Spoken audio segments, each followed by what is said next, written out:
అందరికీ నమస్కారం. Welcome to Suman TV. ఆరోగ్యమే మహాభాగ్యం, కానీ కేవలం శారీరక ఆరోగ్యం మాత్రమే కాదు, మెంటల్ హెల్త్ అంతకంటే చాలా ఇంపార్టెంట్ అని ఇప్పుడు కాలక్రమంలో మనకు తెలుస్తోంది. అందుకే దేశవ్యాప్తంగా, ఇన్ఫాక్ట్ ప్రపంచ వ్యాప్తంగా కూడా మెంటల్ హెల్త్ ఇష్యూస్ విపరీతంగా పెరిగిపోతున్నాయి. డిప్రెషన్, స్కిజోఫ్రీనియా, ఇంకా పర్సనాలిటీ డిజార్డర్స్ మొదలుకుని అడిక్షన్స్ వైపు వెళ్తున్న వారి సంఖ్య కూడా పెరుగుతోంది. కాబట్టి బహుశా అప్పుడే దాదాపు 2.5 దశాబ్దాల క్రితమే ఈ ప్రయాణం అవసరం పడుతున్న ప్రపంచానికి ఆయన గ్రహించి డాక్టర్ నవీన్ కుమార్ దగుడు గారు సైకియాట్రీలో స్పెషలైజ్ చేస్తూ పేరుగాంచిన సైకియాట్రిస్ట్గా ఆయన ప్రయాణంలో దాదాపు 5 లక్షలకి పైగా కేసెస్ చూశారు. అంటే అంతమందికి మెంటల్ హెల్త్ ఇల్నెస్ నుంచి వారు ఉపశమనం కలిగించారు. అంతేకాకుండా కన్ఫైన్మెంట్ అంటే తీవ్రమైన మానసిక వ్యాధులతో బాధపడుతున్న వారితో డీల్ చేయడమే కాకుండా క్లినికల్ డిప్రెషన్, ఇంకా అడిక్షన్స్ బారిన పడుతున్న వారు, ఇంకా బైపోలార్ లాంటి ఇప్పుడు కండిషన్స్ ఏవైతే మనం ఇప్పుడు ఎక్కువ మాట్లాడుకుంటున్నామో ఇటువంటి కండిషన్స్ని కూడా వారు నివారించి పేషెంట్స్కి రిలీఫ్ ఇచ్చారు. నిజంగా ఎంత పేషెన్స్ కావాలి ఈ ప్రొఫెషన్లో ఉండాలంటే. మళ్ళీ I have with me doctor Naveen Kumar garu. వారితో మరిన్ని విషయాలు మాట్లాడదాం. నమస్కారం. నమస్తే sir. Welcome to Suman TV sir. Thank you. So first of all మీ ప్రయాణం ఈ గత ఎన్ని సంవత్సరాలు సార్? దాదాపు ఇవాళ నియర్లీ 20 years అండి. సో 20 years గా ఎలా కొనసాగింది, ఎలా మారిపోయింది ప్రపంచం మీ కళ్ళ ముందే? మనిషి యొక్క సెల్ఫ్ తెలుసుకోవాలి అంటే మెడికల్ సైన్స్ అనేది ఒక accurate science, near to accurate science గా మనం చెప్పవచ్చు. రెండింటి మధ్య ఉన్న బ్రిడ్జ్ సైకియాట్రీ. ఒకటి మాలిక్యులర్ సైన్స్, మెడికల్ సైన్స్ అనేవి, ప్లస్ మెంటల్ హెల్త్ అనేది. ఈ రెండింటికి బ్రిడ్జ్ లాంటి సైన్సే సైకియాట్రిక్ న్యూరో సైన్స్. దీంట్లో నేను గమనించిన ఎంబీబీఎస్లో ఆ స్టేజ్లో ఉన్నప్పుడు మనిషి యొక్క ప్రవర్తన, మనిషి యొక్క ప్రతి ఎమోషన్కి ఒక అండర్లైన్ కారణాలు, న్యూరో ట్రాన్స్మిటర్స్, వాటి న్యూరో సర్క్యూట్స్, వీటి యొక్క యాక్టివిటీ తోటే మన వాళ్ళ బిహేవియర్, వాళ్ళ ఎమోషన్స్, వాళ్ళ థాట్స్ తయారవుతున్నాయి అన్నప్పుడు చాలా ఫ్యాసినేట్గా అనిపించింది అండి. అటువంటి సైన్స్ మనము చూడడం ఒకటే కాదు, తెలిసి చూసి నేర్చుకొని వాళ్ళ ట్రీట్మెంట్ కూడా చేయొచ్చు అన్నప్పుడు చాలా ఇది ఒక రకమైన ఎగ్జైట్మెంట్ కెరీర్గా ఉండొచ్చు. అట్ ద సేమ్ టైం ఇక్కడ ల్యాక్నే ఎక్కువ ఉన్నాయి, మిస్కన్సెప్షన్స్ చాలా ఎక్కువ ఉన్నాయి పబ్లిక్లో కానీ ఏ కల్చర్లో అయినా కూడా. సో వీటి యొక్క అవేర్నెస్ ఇంపార్టెంట్ అనిపించింది. ఇది ఒక ఛాలెంజింగ్ ఫీల్డ్గా చూసినప్పుడు సైకియాట్రీ డెఫినెట్గా మానవాళికి ఉపయోగపడడం కాక వాళ్ళ లైఫ్ కెరియర్ని కూడా మీనింగ్ఫుల్గా, అంటే వాళ్ళు జీవితం ఏదో జీవించామని కాకుండా దీంట్లో కూడా మనం ఫెయిల్యూర్గా కాకుండా సక్సెస్ఫుల్ కూడా చేయొచ్చు, ఆరోగ్యం గడపవచ్చు. దీని ద్వారా లాంగివిటీ, అంటే వాళ్ళ స్పాన్ కూడా మనం పెంచిన వాళ్ళం అవుతాం. అవును. సో ఆ ఆస్పెక్ట్లో నాకు సైకియాట్రీ అన్న ఫీల్డ్లో ఒక రకమైన చిన్నపాటి మ్యాజిక్ విండ్ లాగా అనిపించేది. చాలా ఈ మ్యాజిక్ వాండ్ తోటి మీరు ప్రపంచాన్ని క్యూర్ చేస్తూ 5 లక్షల మంది పేషెంట్స్ చూసామని చెప్పారు సార్.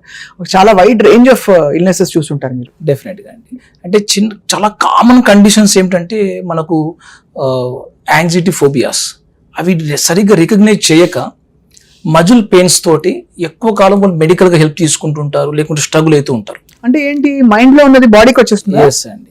సో బాడీ యొక్క రిప్రజెంటేషన్ మైండ్ యొక్క సమస్యలు, అంటే అన్రిజాల్వ్ కాన్ఫ్లిక్ట్స్ కానీ, కొన్ని టెన్షన్స్ కానీ, మస్కులర్ టెన్షన్ అంటాం, ఇవి కాస్త నెక్ పెయిన్, హెడ్ ఏక్, వీటితోటి గ్యాస్ట్రిక్ ట్రబుల్. బాడీ చెప్పే భాష, మైండ్ భాష ఎలాంటి భాష అంటే ఇక్కడ ఒత్తితే నాకు గ్యాస్ ట్రబుల్ తగ్గుతుంది సార్ అంటే సంథింగ్ మెడికల్గా కాంట్ ఎక్స్పెక్ట్, బట్ పేషెంట్ చెప్తున్నది అది రియల్ సిమ్టమే. She is not faking. ఇక్కడ కూడా తప్పు చెప్పట్లేదు, ఆమె కావాల్సిన అటెన్షన్ సీకింగ్ ఏం లేదు. తన మెడికల్ ప్రాబ్లమే. గ్యాస్ ట్రబుల్ ఒక రకంగా వాళ్ళు చెప్పాలంటే డే 1 ఒక ట్రబుల్ కూడా వచ్చేస్తుంటాయి, but can't explain current knowledge of medical science. So మరి ఏంటి, ఎలా ఎక్స్ప్లెయిన్ చేస్తాం అన్నప్పుడు మా psychiatric neuro science psychosomatic illness వాటి ద్వారా కానీ, ఒక డిప్రెషన్, యాంగ్జైటీ అనే జబ్బులు మేము చూడడం, ఇవి చాలా పబ్లిక్లో చాలా ఎక్కువనే ఉన్నాయి మోతాదులో. జనరల్ మెడికల్ బ్రాంచెస్ మనం చూస్తే 30 to 40% కేసెస్ అవి సైకియాట్రిక్ కేసెస్, సైకియాట్రిస్ట్గా డీల్ చేయాల్సిన కేసెస్. సో వీటితో పాటు మేము చూస్తున్నవి depression disorders, bipolar disorders, schizophrenia, addiction condition, alcohol, tobacco తెలిసిందే మీకు. అవును. Very legal available drugs. అవును. సో వీటి యొక్క పర్యవసానాలు, హెల్త్ ప్రాబ్లమ్స్ ఏ మాత్రం తక్కువ కాదండి. మన షుగర్, బీపీలకు ఎంత మార్బిడిటీ, మోర్టాలిటీ వస్తుందో అంత దీనికి కూడా వచ్చేస్తుంది బాబు. అవును. అంటే మీరు చెప్తుంటే అర్థమవుతుంది, బాడీలో మనకి వచ్చే నొప్పులకు కూడా వెనకాల మైండ్ ఏదో యాక్ట్ చేస్తేనే వస్తుందని చెప్తున్నా అంటే అర్థమైపోతుంది ఎంత కనెక్టెడ్ బాడీ అండ్ మైండ్ అని సార్. మనం ఇది అన్సపరబుల్, సపరేట్ చేయలేం. బ్రెయిన్ యొక్క హెల్త్, బ్రెయిన్ యొక్క పనితీరు బాడీ ద్వారానే తెలియజేస్తాయి. అవును. So it has every connection to entire the part, even hairs కూడా. When you are stressful time your hair also going to loss and brittle గా తయారైపోవచ్చు. కరెక్ట్ గా చెప్పారు సార్. చాలా మందికి జుట్టు రావడం వెనక ఇంత పెద్ద రీజన్ ఉందని అర్థం కాదు. నూనె రాసేస్తారు కానీ మైండ్ లో ఉన్నది క్లియర్ చేయలేరు. ఓన్లీ మల్టీవిటమిన్స్ తోటో లేకుంటే ఏదో వాటికి హార్మోన్ రేట్ లాంటి థెరపీస్ తోటో కొందరు చాలా వరకు చేస్తుంటారు. బట్ అసలైన చేయాల్సింది ఏమిటంటే మనం ఒకసారి అనలైజ్ చేసుకుంటే, ఎవాల్యుయేట్ చేసుకుంటే, సైకాట్రిస్ట్ అన్న మా యొక్క రోల్ ఎలా ఉంటుందంటే ఆ హిస్టరీ టేకింగ్ లో వాళ్ళ యొక్క పర్సనాలిటీ, వాళ్ళ యొక్క బలాలు బలహీనతలు, కరెంట్ సిచ్యువేషన్స్ లో ఎక్కడెక్కడ సోషల్ చేంజెస్ జరిగి వీళ్ళు స్ట్రెస్ అవుతున్నారు, ఆ స్ట్రెస్ వీళ్ళు ఇచ్చే కోపింగ్ మెకానిజమ్స్ ఎలాంటివి, ఇవన్నీ సిమ్టమ్స్ ఎలా తయారు చేశాయి. ఈ సిమ్టమ్ బేస్ గా మనం క్రైటీరియా పెట్టుకుంటాం మా సైకాట్రీలో. ఇన్ని సిమ్టమ్స్ ఇంత మోతాదు చేరితే వీళ్ళకి ఒక పేరు, ట్రీట్మెంట్ చేయడానికి ఒక పేరు పెట్టుకున్నాం. అది ఫోబియా గానీ లేకుంటే ఏ మూడ్ డిజార్డర్స్ గానీ సంథింగ్ ఈ రకంగా పేరు పెట్టేసుకుని వాళ్ళకి ట్రీట్మెంట్ పర్సనలైజ్ చేయడానికి పనికొస్తాయి. కొన్నిసార్లు మెడిటేషన్, కొన్నిసార్లు మెడికేషన్, రెండు డెఫినెట్ గా. అంటే సామాజికపు ట్రీట్మెంట్, సామాజికపు సైకలాజికల్ ట్రీట్మెంట్లు అనేవి చాలా విరివిగా కల్చరల్ గా మనకు ఏన్షియంట్ టైమ్స్ నుంచే ఉన్నాయండి. One of the example yoga. ఇప్పుడు ఈ మధ్య కాలంలో మనము యాక్టివ్ లైఫ్ స్టైల్ ఇంటర్వెన్షన్స్ అని చెప్పేసి life activities like walking, meditation, something aerobic exercise, gym, ఇవన్నీ కూడా మనకు ఫిజికల్ ఫిట్నెస్ ఒకటే కాక సైకలాజికల్ ఫిట్నెస్ కూడా పెంచేవి. వీటి యొక్క ఇవన్నీ చూస్తుంటే సైకలాజికల్ ప్రాబ్లమ్స్ అప్పుడు ఉన్నాయి, ఇప్పుడు ఉన్నాయి, ఎప్పుడు ఉంటాయి. రైట్. మనము అవేర్నెస్ తెచ్చుకుని పర్సనలైజ్ గా నా లైఫ్ నాకు ఈ పలానా ఇష్యూస్ వల్లనో లేకుంటే వేరే కారణాలు ఉండకనో నాకు ఈ రకమైన థాట్స్ వస్తున్నాయి, ఈ రకమైన ఫీలింగ్స్ వస్తున్నాయి, అవి ఇబ్బందికరంగా తయారవుతుంది, నా ప్రవర్తన మారిపోతుంది అని ఎప్పుడైతే మనం గమనించామో, నీకు నువ్వుగా గమనించినా పర్వాలేదు, పక్క వాళ్ళుగా నా తోడు వాళ్ళు అని అనుకున్న ఫ్యామిలీ మెంబర్స్ గమనించినా పర్వాలేదు, బట్ డెనే మూడ్గా ఎక్కువ పోకుండా తొందరగా ట్రీట్మెంట్ కానీ తీసుకోగలిగితే చాలా ఉత్తమంగా అన్ని నయం అవుతాయి. వాళ్ళ క్వాలిటీ ఆఫ్ లైఫ్ పెంచవచ్చు మనం. అవును సార్. వాళ్ళ క్వాంటిటీ ఆఫ్ లైఫ్ కూడా పెరగవచ్చు. రీసెంట్గా అమెరికన్ జర్నల్ ఆఫ్ సైకాట్రీలో మీకు చెప్పాలంటే ఒక ఎక్స్టెండెడ్ స్పాన్ ఆఫ్ స్టడీస్లో ఒక సిజోఫ్రీనియా ట్రీట్మెంట్ తీసుకున్న వాళ్ళు, తీసుకుని వాళ్ళు యావరేజ్ లైఫ్ స్పాన్ 15 ఏళ్ళు పెరిగిందండి ట్రీట్మెంట్ తీసుకున్న వాళ్ళలో. సిజోఫ్రీనియా అనే జబ్బు ఒక స్పెక్ట్రమ్ లాంటి జబ్బు. అవును. ఇదేదో మనకు ఇక్కడి మాత్రమే వస్తేనే సిజోఫ్రీనియా అని చెప్పలేం. థాట్స్, ఎమోషన్స్, సిచ్యువేషన్స్, వీటి మధ్య ఉండే కనెక్షన్ ఎప్పుడైతే మనము సరిగ్గా డీల్ చేయగా కనెక్టెడ్గా లేకపోయామనుకో దాన్ని సిజోఫ్రీనియా అంటాం. అవును, సింపుల్ చెప్పాలంటే. సో ఇటువంటి కండిషన్స్ మీరు స్టార్టింగ్ ఎర్లీ స్టేజ్ ను గమనించవచ్చు. అది హాలుసినేషన్స్, డెల్యూజన్ తయారు కాక ముందుగానే కొద్ది గమనించేయచ్చు. అవును. సో ఇటువంటి సబ్ థ్రెషోల్డ్ సైకోటిక్ సిమ్టమ్స్ ని మనం గమనించామనుకో, ఫ్యామిలీ గమనించగలిగిందంటే, అవేర్నెస్ పెంచగలిగిందంటే ఆ వ్యక్తి యొక్క ట్రీట్మెంట్ అర్లీగా స్టార్ట్ చేయొచ్చు. చాలా మంచి మాట చెప్పారు సార్. అంటే చాలా మంది టబు, ఇదివరకు అయితే మనకి ఒక స్టిగ్మా ఉండేది, సైకియాట్రిస్ట్ అనగానే అమ్మో, ఫిజికల్ గా డయాబెటీస్ వచ్చినా ఏమొచ్చినా పర్లే, షుగర్ ఉందంటే చెప్పుకుంటారు. అవునండి. కొంచెం మెంటల్ హెల్త్ ఇష్యూస్ ఉన్నాయి, నోబడీ షేర్స్. ఒక్క క్రిటికల్ కేస్ మీరు సైకియాట్రిస్ట్ అయినందుకు గర్వపడుతూ సంతృప్తినిచ్చిన కేసు ఏంటి సార్? మీరు సాల్వ్ చేసి వాళ్ళని సివియర్ కండిషన్ నుంచి రివర్స్ చేసి రెమిషన్ ఇచ్చి వాళ్ళకి హెల్దీ లైఫ్ ఇచ్చిన కేసు చాలా ఉన్నాయి స్వప్న గారు ఇలా చెప్పాలంటే. బట్ నాకు మీరు అడిగిన వెంటనే స్పృశించింది ఏంటంటే, ఒక రఫ్లీ ఒక 5 years బిఫోర్ అనుకుంటా, ఆ టైంలో ఒక డిగ్రీ ఫైనల్ ఇయర్ స్టూడెంట్, చిన్నప్పుడు యాక్చువల్ వాళ్ళ ఫాదర్ చెప్పినంటే చాలా యాక్టివ్, చాలా ఓవర్ యాక్టివ్, మంచి ఇంటెలిజెంట్ పిల్లవాడు, టాప్గా ఉండేవాడు, అన్నిట్లో ఫస్ట్ ఉండేవాడు, ఆటల్లో కానీ అన్నిట్లో కానీ, అల్లర్లో కూడా అన్ని ఫస్ట్ ఉండేవాడు అని చెప్పాడు. అది తీరా కాస్త అది రికగ్నైజ్ చేయక ఈ మధ్యలో కొన్నిసార్లు మధ్యలో ఫెయిల్ అయిన సందర్భాలు ఉన్నాయి అకాడమికల్గా, బట్ మళ్ళీ వెంటనే పాస్ అయిపోయేటోడు అలా చెప్పేటోళ్ళు. బట్ ఎప్పుడైతే వాళ్ళు డ్రింక్ చేయడం ఆ అబ్బాయి స్టార్ట్ చేశాడో, ఆ డ్రింక్ చేసినప్పుడు ప్యాటర్న్స్ మా వాడు విపరీతంగా వైలెన్స్ అయిపోతున్నాడు. ఎప్పుడో పాతవి తీసుకొని టెన్షన్, చిన్న చిన్న విషయాలకి పెద్దగా రియాక్ట్ ఇచ్చేసి పగలగొట్టేయడం, సామాన్లు చిందరబంధం చేసేవాడు, కొట్టడానికి పోయేవాళ్ళు, ఇలా వైలెన్స్ ఎపిసోడ్స్ వచ్చేవి. తీసుకుంటే పూర్తిగా ఒకసారి రోడ్డు పడిపోయేంతకు తీసుకునేటోడు, అలా తీసుకొచ్చారు. ఆ వైలెన్స్ టైంలో మాటికి వైలెన్స్ ఎపిసోడ్స్ రికరెంట్గా వచ్చేవాళ్ళు. ట్రీట్మెంట్ తీసుకునేవాళ్ళు. వాళ్ళకు బైపోలార్ డిజార్డర్ అనే పేరు పెట్టేసి వాళ్ళకు ఒక ట్రీట్మెంట్ కూడా స్టార్ట్ చేశారు. బైపోలార్ సార్ ఇది? సో ఇది చిన్నపాటి మూడు ఎపిసోడ్స్ వచ్చాయి, ప్రతిసారి కూడా డ్రింకింగ్ తోటి. బట్ ఎప్పుడైతే వచ్చిందో అప్పుడు పేరెంట్స్ కన్సర్న్ ఎక్కువైపోయింది. ఏంటిది, ఎందుకు ఇలా తయారవుతున్నాడు అని చెప్పేసి ఎవాల్యుయేషన్ చేసుకుంటే మా దాంట్లో ఇలా మామూలు వాళ్ళకన్నా ఈయన ఎందుకు పెక్యులర్ గా డిఫరెంట్ తాగుతున్నాడు. మిగతా గ్రూప్ ఆఫ్ ఫ్రెండ్స్ ఉన్నారు, బట్ అందరూ ఇంత ఎక్కువ ఇంపైర్మెంట్ రాలేదు. ఈయన విషయంలో ఎందుకు ఇలా ఇంపైర్మెంట్ జరుగుతుంది అన్నప్పుడు క్వశ్చన్ చేస్తే హిస్టరీ తీసుకున్నప్పుడు ఆయనకి impulsivity phenomena, attention deficit problems ఇవి ఎప్పటి నుంచో ఉన్నాయి. ఓహో. తను ఏమంటున్నాడు, ఆ డ్రింక్ నాకు పనికి వస్తుంది సార్, టెంపరీగా రిలీఫ్ ఇస్తుంది, నాకు రిలాక్స్ చేస్తుంది, హైపర్ యాక్టివ్ డిజార్డర్ నుంచి కామ్ డౌన్ చేయడం పనికి వస్తుంది సార్, నాకున్న అగ్రెషన్ టెండెన్సీస్ తగ్గించేస్తుంది, నేను తీసుకుంటున్నప్పుడు దశవే నేను ప్రతిసారి కూడా నాకౌట్ అయ్యేంత వరకు తీసేసుకుంటున్నా, ఎప్పుడు కూడా అంటే ఆయన సెల్ఫ్ మెడికేషన్ వాడుతున్నాడు ఆల్కహాల్. ఈ అడల్ట్ ADHDs అండ్ కండిషన్స్ నేను మా యొక్క ట్రైనింగ్ లో డివా స్కేల్ లాంటి స్కిల్స్ అప్లై చేసుకుంటూ తీసుకుంటే ఎస్ డెఫినెట్ గా ఆయన క్రైటీరియా ఫుల్ అయ్యాడు. ఎప్పుడైతే ఆయనకు నాన్ స్టిమ్యులెంట్ పెట్టి ఆల్కహాల్ ట్రీట్మెంట్ చేయడం స్టార్ట్ అయిందో పర్సనలైజ్ గా, ఆయన ట్రెమెండస్ గా ఇంప్రూవ్మెంట్, ఆల్కహాల్ తగ్గించుకునే ఒకటే కాక తను కెరీర్ పైన ఫోకస్ పెరిగిపోయింది. ఎలా సార్, ఏం చేస్తారు దానికి? లాస్ట్ గా ఆయన ఒక 1 year 2 years తర్వాత he will be crack his groups also. Now is working a good commercial tax officer. గొప్ప విషయం సార్. సో ఏంటే వాళ్ళ యొక్క అచీవ్మెంట్ అంటే తను సాధించగలిగాడు, ఫ్యామిలీ చేసుకోగలిగాడు, అప్పుడు అన్మ్యారీడ్ పర్సన్ ఇప్పుడు మ్యారీడ్ అయ్యాడు, family is now living with productive life. ఇది ఒక మంచి సాటిస్ఫాక్షన్ ఇచ్చిన ఒక కేసు అండి. సో ఇది ఏం case sir exactly? What is this diagnosis? Alcohol dependence అనేది మనకు ఒక స్పెక్ట్రమ్ లాగా తయారైతూ వస్తుందండి. ఫస్ట్ లో వీళ్ళు హార్మ్ఫుల్ యూజ్ స్టార్ట్ అయిపోతుంది. అంటే వాళ్ళు తీసుకుంటున్న ఆల్కహాల్ సైకలాజికల్ హార్మ్స్ కానీ ఫిజికల్ హార్మ్స్ కానీ తయారు చేస్తారు. అంటే వైలెన్స్ ఎక్కువైపోతున్నాయి ఎపిసోడ్స్. ఈ వైలెన్స్ ఎపిసోడ్స్ తో కాక తనకు మిగతా ఫ్యామిలీ కయోస్ కూడా తయారైపోయాయి.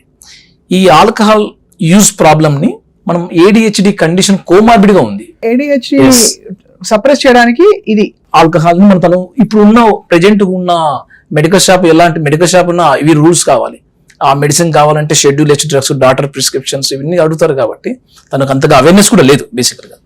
సో తను ఆల్కహాల్ ని ఈజీగా ఫ్రెండ్స్ ద్వారానో ఇంకో కల్చర్ ద్వారా వచ్చిన పరిచయం అనేది తను రిలీఫ్ చూడగలిగాడు.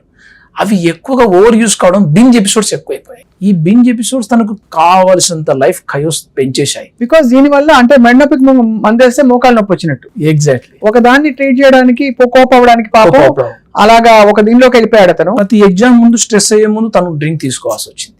డ్రింక్ తీసుకున్న తర్వాత తన యొక్క ఇంపైర్మెంట్ ఇంకా పెరిగిపోయింది. ఇంకా సో అతనికి మెడికేషన్ ఇచ్చారా సార్, లేకపోతే కౌన్సిలింగ్? మెడికేషన్ తో పాటు ఫస్ట్ తన యొక్క వాడిన విధానము, వాడిన తర్వాత ఆయనకు వస్తున్న బెనిఫిట్స్ ఏంటి, నష్టాలు ఏంటి ఒకసారి అనలైజ్ చేసుకుంటే తను డెఫినెట్ గా ఇది ఒక ప్రాబ్లమ్ గా రికగ్నైజ్ చేసి స్టార్ట్ చేశాడు. ఎస్ సార్, దీనికి నాకు అటెన్షన్, హైపర్ యాక్టివిటీ గుణం తగ్గితే నేను ఫోకస్ చేయగలిగాడు.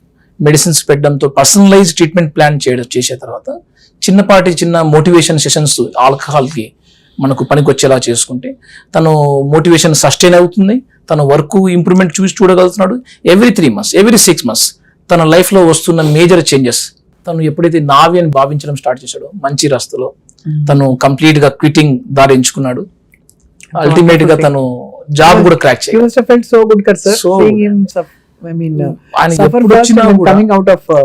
ఆయన గాని వాళ్ళ ఫాదర్ గాని, వాళ్ళ ఫాదర్ టీచర్ అండి, వెల్ రెప్యూటెడ్ ఫ్యామిలీస్, టీచర్ ఆ ఊర్లో. తర్వాత మిసెస్ కూడా she is also some employee. So వీళ్ళతోటి వాళ్ళ ఫ్యామిలీ ఒక రకమైన ఒక మంచి స్టేటస్ చేరు. చాలా బాగుంది డాక్టర్ నవీన్ కుమార్ గారు. అమేజింగ్ గా ఉంది స్టోరీ. ఇలాంటి స్టోరీస్ విన్నప్పుడే we feel so much compassion for humanity.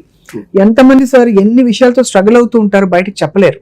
Doctor Naveen Kumar గారు, ఇప్పుడు 100 ఏళ్ళు శరీరాన్ని బతికించాలని అందరూ వెయిట్ చేస్తారు, అంటే మనం ఎక్కువ రోజులు ఉండాలని. బట్ 100 ఏళ్ళు హెల్దీ మైండ్ కావాలంటే ఏం చేయాలి? బికాస్ ఇప్పుడు డీజనరేటివ్ డిజార్డర్స్ పెరిగిపోయాయి, ఆల్జైమర్స్ ఇలాంటివన్నీ కూడా. తర్వాత పార్షియల్ మెమరీ లాస్ కాకుండా బ్రెయిన్ సెల్స్ కొన్ని డెడ్ అయిపోతాయని వింటున్నాము.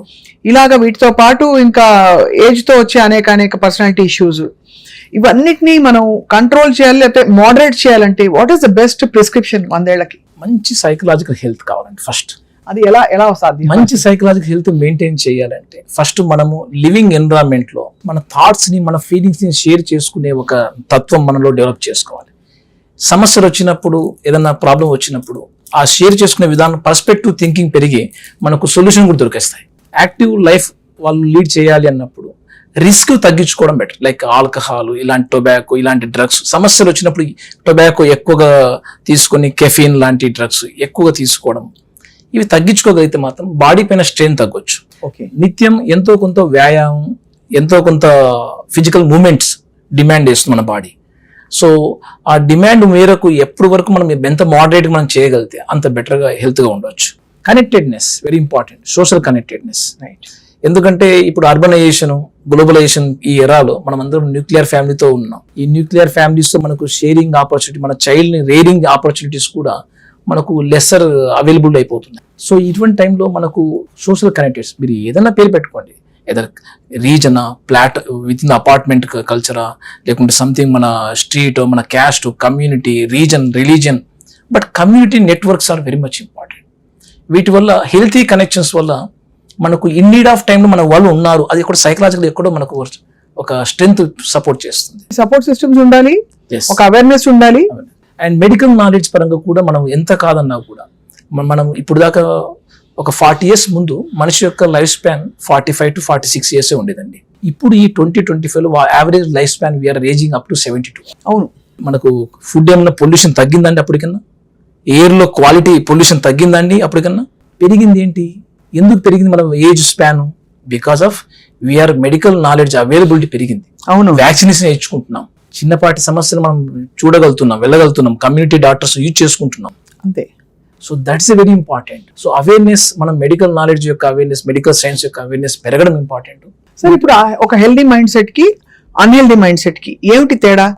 అంటే అందరికి ప్రాబ్లమ్స్ ఉంటాయి, ఏవో స్ట్రెస్లు ఉంటాయి, చిన్న చిన్న అబరేషన్స్ ఉంటాయి అందరి పర్సనాలిటీ. ఎగ్జాక్ట్లీ. బట్ ఒక హెల్దీ మైండ్ సెట్, వీళ్ళు అన్హెల్దీ, దే నీడ్ హెల్ప్, ఎలా మీరు డిఫరెన్షియేట్ చేస్తారు? ఒకటి ఫ్లెక్సిబిలిటీ, థాట్స్ లో కానీ ఫీలింగ్స్ లో కానీ ఇవి ఎవర్ చేంజింగ్ అని ఒక బిలీఫ్ సిస్టమ్ మనం రావాలి. ఏదైనా సమస్య వచ్చినా లేకుంటే స్ట్రగుల్ అనిపించినా, సో మైండ్ సెట్ అనేది మనకు ఎప్పటికప్పుడు ఒక రిజిడ్ లాగా ఫీల్ కాకూడదు. హెల్ప్ తీసుకోవాల్సిన టైంలో హెల్ప్ అడగడం కూడా ఒక విజ్డమ్ చాయిస్. సెకండ్ థింగ్, మనం కనెక్టెడ్నెస్ ని ఈ సమస్యకు సొల్యూషన్ పరంగా ఫోకస్ చేద్దామా, ప్రాబ్లం ఎందుకు వచ్చింది అనుకుంటే ఫోకస్ చేద్దామా. ఒకసారి నువ్వు స్టక్ ఇన్ ద ప్రాబ్లం ఉన్నప్పుడు ఏ టైప్ ఆఫ్ థింకింగ్ బెటర్ అనేది ఆ హెల్తీ మైండ్ సెట్ ఎప్పుడు ఆల్వేస్ సరే వచ్చింది ఇప్పుడు what next I can do అన్న యాటిట్యూడ్ లో ఉంటారు. తర్వాత దేన్ని ఎక్స్ట్రీమ్ గా ఫీల్ కావాల్సిన అవసరం లేదు. ఫర్ ఎగ్జాంపుల్ మనం ఫీలింగ్స్ ఎక్స్ట్రీమ్ పోతున్నాయి అంటే మన థాట్స్ ఎక్స్ట్రీమ్ వల్లనే పోతున్నాయి. అంతే కదా. లేకుంటే ఫీలింగ్స్ అంతా ఎక్స్ట్రీమ్ గా ఏమి వెళ్ళిపోవు కదా. సో మోడరేట్ చేసుకుని మన కెపాసిటీలో, మైండ్ సెట్ లో ఉండే థింకింగ్ కెపాసిటీ మెయిన్ కారణం. సో థింకింగ్ ని ఎప్పుడు కూడా ఫ్లెక్సిబుల్ గా అరేంజ్ చేసుకోవడం. మూడోది, మనము మైండ్ సెట్ ఎప్పుడు కూడా టెంపరీ రిలీఫ్ కోసం చూస్తున్నామా, లాంగ్ టర్మ్ గా వచ్చే రిలీఫ్ అండ్ రివార్డ్ కోసం చూస్తున్నామా. టెంపరీ రిలీఫ్ చేస్తూ మనం లాంగ్ టర్మ్ గా నష్టాలు ఉన్నాయనుకోండి, అటువంటి డెసిషన్ మేకింగ్ ఎప్పుడు మనకు సమస్యలు క్రియేట్ చేస్తాయి. అంతే కదా. అది ఏ అడిక్షన్స్ కానీ మీరు చూడ, అడిక్షన్స్ అయినా లేకుంటే లైఫ్ స్టైల్లో లైఫ్ ఇంటరాక్షన్స్ అయినా, టెంపరీ రిలీఫ్ కోసం చూసావు, లాంగ్ టర్మ్ గా ఇది ఇక్కడ నీకు నష్టం ఉంటుంది తెలిసి, నాలెడ్జ్ తెలిసినా కూడా you are taking the decision repeated again అంటే మనం we are entertaining our mind set is going to something struck with the harmful manner, self destructive. అది కాబట్టి అది హెల్దీ మైండ్ కి అన్హెల్దీ మైండ్ కి ఒక పెద్ద డిఫరెన్స్. చెప్పవచ్చు. డాక్టర్ నవీన్ కుమార్ గారు, ఒకప్పుడు ఇండియా కొంత హెల్దీగా ఉందని చెప్పొచ్చా కంపేర్ టు నౌ? బట్ ఇంత అన్హెల్దీగా ఇప్పుడు మారడానికి ఎక్స్టర్నల్ ఇన్ఫ్లుయెన్సెస్ ఏం పని చేస్తున్నాయి? నేను చూసిన నా అబ్జర్వేషన్ ప్రకారం అంటే, ఒకటి ఎడ్యుకేషన్ సిస్టమ్ ట్రెమెండస్ గా చేంజ్ అయింది. Of course cell phones, internet వాడకం, ఇవన్నీ ఎంత మనకు ప్రపంచపు నాలెడ్జ్ మన అందుబాటులో మన చేతిలో గాడ్జెట్ లో వచ్చినా, దాన్ని వాడే విధానం ఇంకా స్టిల్ తప్పడడుగులు వేస్తున్నాం. ఫ్యామిలీస్ తప్పడడుగులు వేస్తున్నాం, ఎడ్యుకేషన్ ఇన్స్టిట్యూషన్ తప్పడడుగు వేస్తున్నాయి. So at the same time మన రిలీఫ్ అండ్ రిలాక్సేషన్ కూడా తప్పడడుగు పడుతున్నాయి. వీటి విషయంలో అక్కడ ఇబ్బంది దొరుకుతుంది. రెండోది, కాంపిటేటివ్ అయిపోయింది ఎడ్యుకేషన్ సిస్టమ్. అవును. ఎంత కాంపిటేటివ్ అంటే, నీకు రిసోర్స్, ఒక జాబ్, ఒక శాలరీ అంటూ రావాలంటే నువ్వు చిన్నప్పటి నుంచి ఈ టైప్ ఆఫ్ ప్యాటర్న్ స్కూల్స్ లోనే, ఈ టైప్ ఆఫ్ లోనే, ఈ ప్రిపరేషన్ లోనే నువ్వు ఫిక్స్ కావాలి. Otherwise you can't chance to get the avail of the resources అనుకుంటుంది. ఇటువంటి కాంపిటేటివ్నెస్ ఆ అబ్బాయికి మానసిక వికాసానికి పనికి రాదండి. సో ఆల్వేస్ ఇండస్ట్రియస్నెస్ తయారు కావాలి ఆ అబ్బాయిలో. అంటే నేను సొంతంగా నేను క్రియేట్ చేసుకుంటూ నేను కల్టివేట్ చేసుకోగలను అన్న ఒక కాన్ఫిడెన్స్ ఇవ్వాలి ఎడ్యుకేషన్ సిస్టమ్. అది తప్పిపోతుంది. Always competitive, ranks oriented, grades oriented ఉన్నాయి తప్ప నాలెడ్జ్ ఓరియంటెడ్ తక్కువ. రైట్. నాలెడ్జ్ కావాలి మెయిన్ ఇంపార్టెంట్. అది కాబట్టి ఎన్వైరన్మెంట్ అలా ప్రెషర్ పెట్టేస్తుంది మనిషిని. అంటే your not enough, your insufficient అనే ఫీలింగ్ క్రియేట్ చేసే సైకలాజికల్ హెల్త్ ఆ అబ్బాయిలో డెఫినెట్ గా కొద్దిగా లిమిటెడ్ తయారైపోతుంది. ఫ్యామిలీస్ కూడా, for example sharing of the people, మన కజిన్ బ్రదర్స్ ఉన్నారు, మనకు ఎక్స్టెండెడ్ బాబాయిలు, పిన్నులు, ఆంటులు అన్నీ ఉన్నారు. బట్ ఎంతమందితో మనం we are having of good connections. అంతే కదా. అక్కడ మీకు ఇబ్బంది పడవచ్చు. ఒక 40 years before more of we are seeing rural ఏరియాలో ఉంటుంటాము. మోస్ట్ ఆఫ్ ద టైమ్స్ మనకు ఎక్స్టెండెడ్ పీపుల్స్ ఉన్నారు. మన విలేజ్ లో వీడు ఎక్కడ వెళ్ళొచ్చాడు అంటే అందరూ కూడా తెలిసిపోతుంది. అసలు ఒక పంచాయతీ ఉంటుంది, అందరూ కూర్చుంటారు, కలిసి భోజనం చేస్తారు. కమ్యూనిటీ కంట్రోల్ ఎక్కువ ఉండేది అప్పట్లో. ఇక్కడ ఇప్పుడు అర్బనైజేషన్ ఎక్కువ అయ్యేసరికి న్యూక్లియర్ ఫ్యామిలీస్ ఎక్కువ అయ్యాయి. ఎస్పెషల్లీ కాంపిటేటివ్ ఎడ్యుకేషన్ తయారైంది.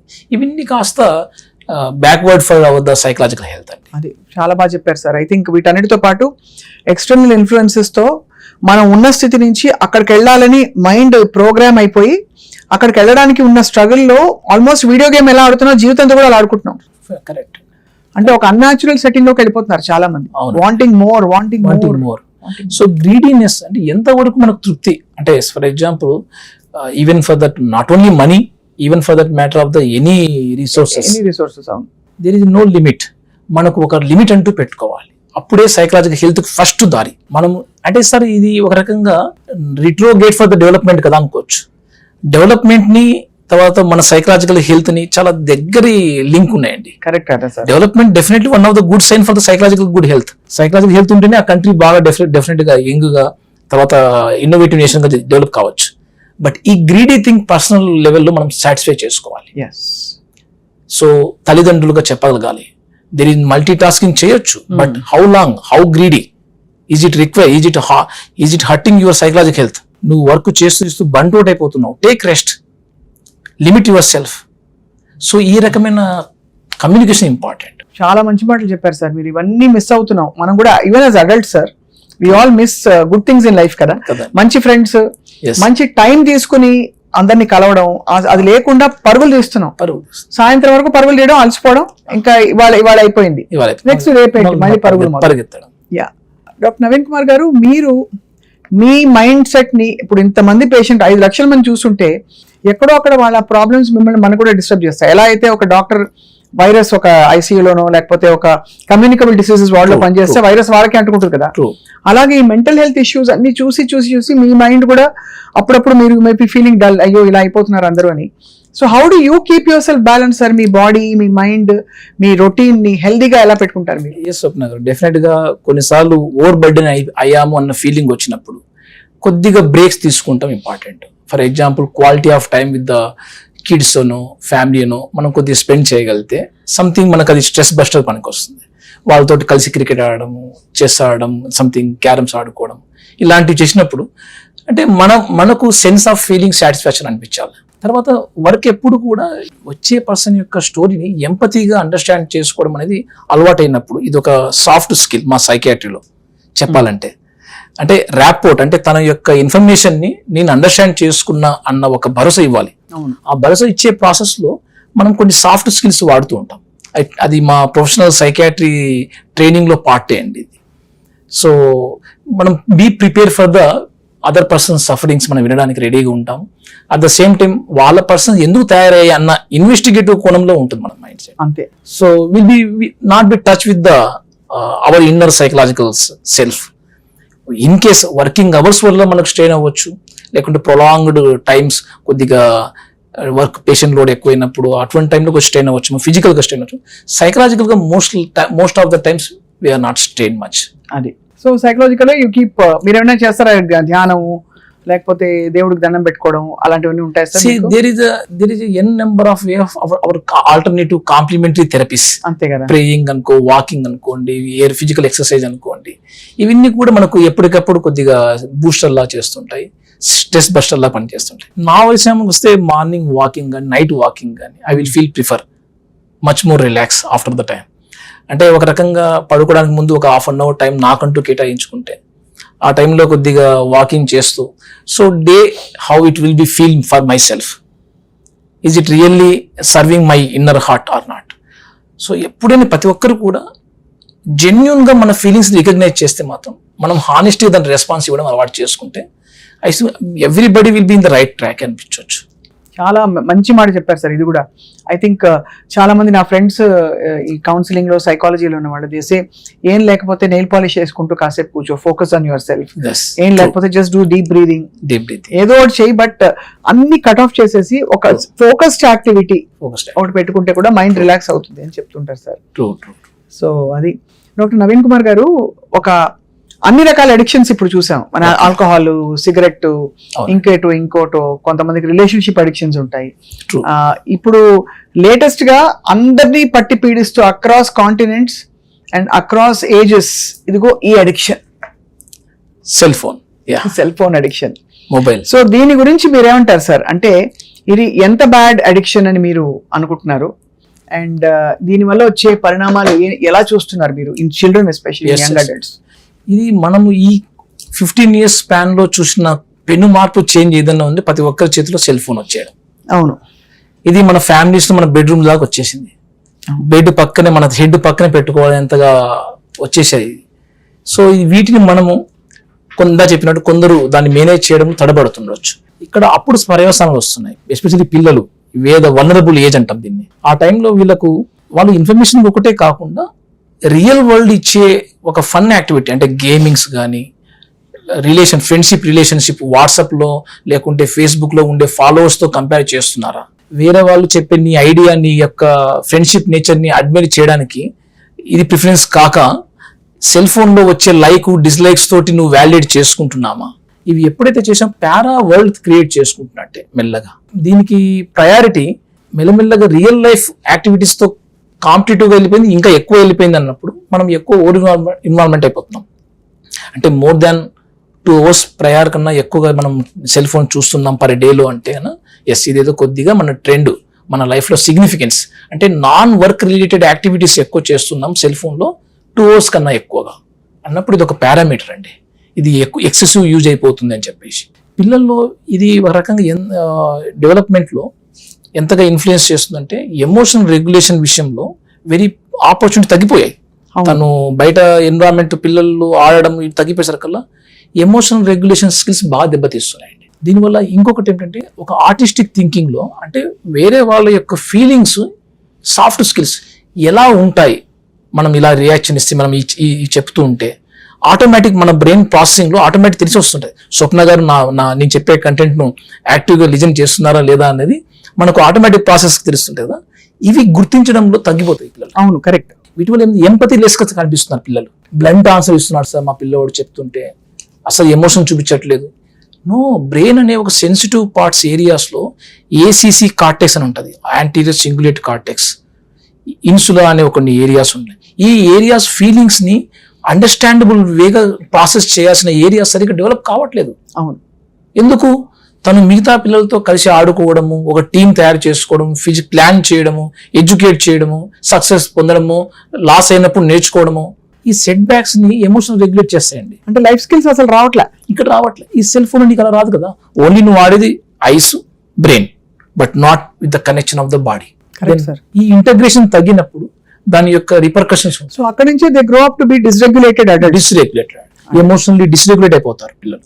At the same time empathy తగ్గినట్టు అనిపించేస్తుంది, ఫీలింగ్స్ సరిగా అండర్స్టాండ్ చేసుకోవట్లేదు అనిపిస్తుంది. So friction of the social frictions ఎక్కువైపోతాయి ఈ పిల్లలు. ఎక్కువ వాడే కొద్ది మనం చదువు పైన, అకాడమిక్స్ పైన quality of attendance, attention focus అవి తగ్గిపోతాయి. వాటి యొక్క పర్యవసానం వచ్చా. రెండోది ఫ్యామిలీలో ఆ టైస్, పేరెంట్స్ గా వాళ్ళు ఎలా హెల్ప్ చేయాలో అర్థం కాక వాళ్ళు ఆర్గ్యుమెంట్స్ ఎక్కువైపోయాయి. అవును, ఫ్యామిలీ ఎన్విరాన్మెంట్ అంతా స్పాయిల్ అయిపోతుంది. బయటికి వెళ్ళడానికి తను ఇష్టపడట్లేదు, ఎక్కువ ఫ్రెండ్స్ లేరు. సో మళ్ళీ again to come to video games, ఈ సెల్ ఫోన్స్ చూడడం. సో బయట యొక్క పరిస్థితులు ఏదైనా అవసరం వచ్చాయని వెళ్ళి పని చేసుకొని రావాలి, చేసే కాన్ఫిడెన్స్ రాదు అబ్బాయికి, సోషల్ స్కిల్స్ తగ్గిపోతాయి. సో ఇవన్నీ ఒక retro development of the child. ఇవి న్యూరో డెవలప్మెంటల్ ఇష్యూస్ ని మాడిఫై చేస్తాయండి. సో దట్స్ వై నేను అంటే ఏంటంటే ఫ్యామిలీలో ఒక చిన్నపాటి మనం బౌండరీస్, రూల్స్ పెట్టుకోవాలి సెల్ ఫోన్ విషయంలో. తినేటప్పుడు, పడుకునే ముందు ఒక అరగంట, గంట ముందు మోడల్ గా యాజ్ ఎ ఫాదర్ గా నేను చూపిస్తాను. నేను పడుకునే ముందు నా పర్సనల్ టైంలో, తినే టైంలో, ఆడుకునే టైంలో నేను ఒక సెల్ ఫోన్ ని దూరం పెట్టి నేను క్వాలిటీగా నేను కూర్చుంటాను అని నువ్వు రోల్ మోడల్ చేస్తే పిల్లలు దాన్ని అప్రిషియేట్ చేస్తారు. చెప్పగానే వాళ్ళు అవి కూడా ఆచరిస్తారు వాళ్ళు. So family should be committed to this rules. అలాగే ఫుడ్ దగ్గర ఫోన్ పెట్టి తీసుకురాకు, డైనింగ్ టేబుల్ దగ్గర తీసుకురావద్దు. ఇప్పుడు మీకు రేడియేషన్, సెల్ ఫోన్ తో రేడియేషన్ కూడా మనకు మార్నింగ్ టైం కన్నా compare to night times 1.5 to 3 times ఎక్కువ ఉంటుందండి ఆ రేడియో మ్యాగ్నెటిక్ వేవ్స్.